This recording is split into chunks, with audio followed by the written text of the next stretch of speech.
조금 전 이완구 국무총리의 퇴임식이 열렸습니다. 앞서 청와대는 박근혜 대통령이 인도연과 위경련으로 인해서 하루 이틀 국정 수행이 어려울 거라고 밝혔는데요. 국무총리 사의는 예상보다 서둘러 수용했습니다. 오늘 정치권 소식 김종훈 기자와 이 사안부터 살펴보겠습니다. 안녕하십니까? 박 대통령이 이완구 총리 사의를 수용했죠. 이 소식부터 전해주시죠. 네, 오늘 오후 5시경 긴급하게 발표된 내용입니다. 이완구 총리의 퇴임식도 오후 6시 10분에 바로 이뤄졌습니다. 예정이 없던 퇴임 수용이었습니다. 애초에 박근혜 대통령이 10일간의 중남미 순방을 마치고 오늘 오전 귀국했습니다. 그런데 청와대의 공식 첫 발표가 박근혜 대통령이 아프다는 말이었습니다. 민경욱 청와대 대변인은 위경련과 인두염으로 하루 이틀 절대 안정이 필요하다며 건강 회복을 위해 안정이 필요하다고 브리핑했습니다. 예, 오늘보다 하루 이틀 정도면 공교롭게도 재보궐선거 날과 좀 맞물리는군요. 네, 그렇습니다. 박근혜 대통령은 그간 국무회의나 수석보좌관 회의에서 대국민 사과성 발언을 해왔습니다. 이를 고려하면 4.29 재보선 이전엔 박근혜 대통령의 대국민 사과가 없을 것이라는 게 정치권의 일반적인 시각이었습니다. 예, 그리고 오늘 오전만 해도 박 대통령이 당분간 국정을 제대로 수행하지 못할 것이다. 공식 일정이 사실상 없을 것처럼 이렇게 말을 했는데 오늘 오후 늦게서야 이 총리의 사의를 수용했단 말이죠. 이 이유가 있을까요? 네, 새누리당 비박계 수뇌부와 여론의 압박이 생각보다 거셌습니다. 급격한 여론 악화로 재보선 선거에서 참패가 우려되자 유승민 원내대표가 오늘 아침 회의에서 박근혜 대통령에게 진심 어린 사과를 요구했습니다. 관련 발언 직접 확인하시겠습니다. 소위 성완종 리스트 사건에 대한 국민의 분노가 무섭습니다. 국민의 84%가 이 리스트가 사실일 거라고 믿는 최근 여론조사를 봤습니다. 국민은 이 문제에 관한 대통령의 정직한 목소리를 듣기를 원합니다. 대통령께서 이 문제에 대해서 국민이 수긍할 수 있는 진솔한 말씀을 직접 해주실 것을 기대합니다. 국민 여론도 박근혜 대통령의 행보에 등을 돌렸습니다. 아시다시피 박근혜 대통령이 세월호 참사 1주기에 도망치듯이 그러니까 우리나라를 떠났습니다. 유가족 한 명 없는 진도 팽목항에 와서 성명서 하나 발표하고 떠난 건데요. 이런 상황 속에서 무리해서 떠난 중남미 성과가 기대만큼 없었다는 게 문제가 되고 있습니다. 그럴 수밖에 없는 것이 박근혜 대통령은 콜롬비아를 첫 국가로 택했지만 국가 원수로서 의전도 받지 못한 채 공식 일정을 시작했습니다. 실제로 박근혜 대통령은 많은 시간 그 해외 동포 간담회와 한국전쟁 참전용사 초청 만찬 그리고 K-팝 동호회 만남 등으로 채웠습니다. 특히 이번 순방 4개국 중 칠레, 페루, 콜롬비아는 불과 3년 전에 이명박 전 대통령이 다녀왔던 지역입니다. 당시에 FTA 논의 등 의제 자체가 이미 충분히 협의된 내용이라 새로울 게 없었다는 게 이런 지적이 많습니다. 이런 가운데 이완구 총리 사퇴와 후임 총리 인선 문제, 친박 핵심 측근들의 비리 의혹까지 터졌음에도 박근혜 대통령은 아프다며 입장 표명을 하지 않자 여론이 더욱 악화된 겁니다. 그러나 야당은 박근혜 대통령의 사과 없이 총리 사임을 수용한 것은 매우 유감스럽다고 비판했습니다. 예, 그리고 박 대통령 순방 중에 인도네시아에서 아시아 정세를 가늠하는 중요한 회의도 있었다고 하더군요. 네, 박근혜 대통령이 순방을 하고 있는 기간 동안 인도네시아 자카르타에서 자카르타 그 반둥 60주년 기념 정상회의가 열렸습니다. 지난 22일부터 24일까지 이 회의가 지속됐는데요.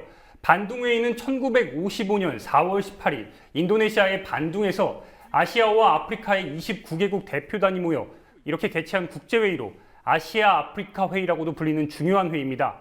이 자리엔 북한의 김영남 최고인민회의의 상임위원장을 포함해서 일본의 아베 총리, 중국의 시진핑 주석 등이 참석해 동북아 정세와 직결되는 중요한 현안을 논의했습니다.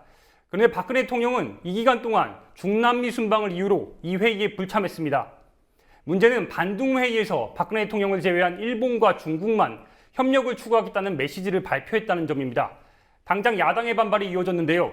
추미애 새정치민주연합 최고위원은 오늘 아침 회의에서 중국과 일본이 인도네시아 반둥에서 새로운 접근을 시도할 때 박근혜 대통령은 어디로 간 것이냐고 강하게 박 대통령의 중남미 순방을 질타했습니다. 예, 이번엔 성완종 리스트와 관련된 소식도 좀 짚어보도록 하겠습니다. 오늘 민주연합이 긴급 의총을 열었다고 하죠? 네, 그렇습니다. 오늘 오후 새정치민주연합이 긴급 의원총회를 열었습니다. 친박 권력형 비리 게이트 진상규명과 수사를 촉구하는 자리였는데요. 결의대회식으로 진행된 오늘 긴급의총은 측근 비리에 대한 박근혜 대통령의 사과와 그리고 특검을 통한 진상규명을 요구했습니다. 관련 영상 직접 확인하시겠습니다. 도둑이 도리어 도둑 잡아라 외치고 있습니다. 불법 정치 자금과 불법 대선 자금은 자신들이 받았는데 자꾸 야당 틈만 하고 있습니다. 적반하장도 무분수입니다. 물타기로 국민을 속이는 것도 한두 번입니다. 국민의 분노의 불길만 더 키울 뿐입니다. 새누리당이 네, 문재인 대표는 이어서 리스트에, 그러니까 성완종 리스트의 8인이 부정한 돈을 받은 용도는 대부분 박근혜 대통령을 위한 경선과 대선 자금이었다는 것이 성완종 전 회장의 죽음을 앞둔 마지막 진술이었다며 그것이 사실이라면 최종 수익자는 박근혜 대통령이라고 말했습니다. 즉 박근혜 대통령을 정주준한 겁니다. 새누리당의 물타기와 초점을 잃은 검찰 수사가 지속되자 전공법을 택했다고 볼 수 있습니다.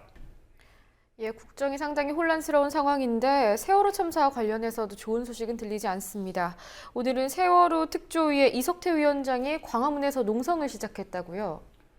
네, 이석태 세월호 특별조사위원회 위원장을 비롯한 위원들이 오늘 오후에 특별조사위원회 활동을 중단 선언하고 그러니까 다음 달 1일까지 연좌 농성에 돌입한다고 밝혔습니다.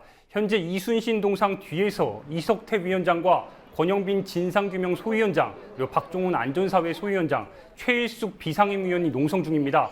왜 농성에 돌입했는지 이석태 위원장의 발언 직접 확인하시겠습니다. 저희가 이 시행령 문제를 더 이상 늦출 수 없어서 그래서 이렇게 농성을 시작하게 된 거고요. 지난번에 대통령께 2번 면담 요청을 드렸는데 아직 저희가 확답을 받지 못했고 그리고 이 시행령이 대통령령이기 때문에 좀 그렇고요. 그리고 저희가 지금까지 정부의 그 시행령안을 철회를 계속 요구해 왔는데 지금 정부는 그럴 의지가 없지 않나 좀 싶어요. 그래서 마침 순방을 이석태 위원장은 이어서 오는 30일 차관회의에서 시행령안을 논의할 것으로 예상되는 만큼 이젠 박근혜 대통령이 결단의 문제를 해결해야 한다고 말했습니다. 그러나 청와대와 정부가 응답할지는 현재로선 미지수입니다.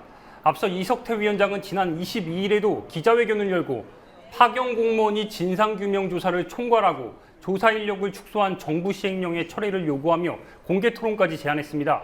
그러나 정부와 여당은 아무런 설명도 없이 토론회에 불참했고 현재까지 공식 입장을 밝히지 않고 있습니다. 예, 정부의 이런 대응에 대해서 시민사회의 반발과 분노가 계속 커지고 있고 또 주말마다 추모 집회가 열리고 있지 않습니까? 그런데 바로 지난 주말에 있었던 그 세월호 추모 집회에서는 다행히 경찰과의 충돌은 없었다고 하더군요.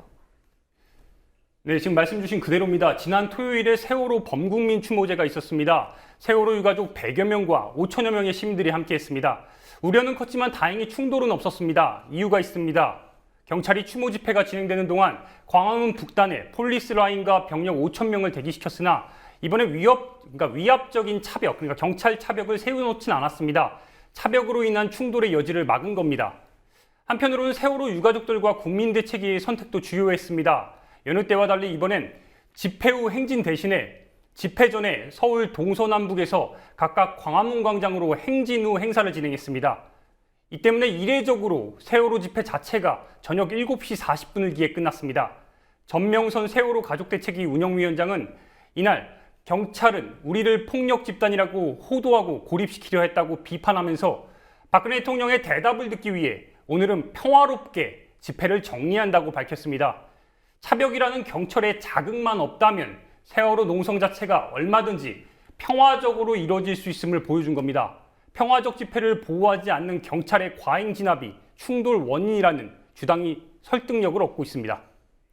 예, 앞으로 이어질 집회 상황도 좀 주목해 봐야 될 것 같습니다. 수고하셨습니다.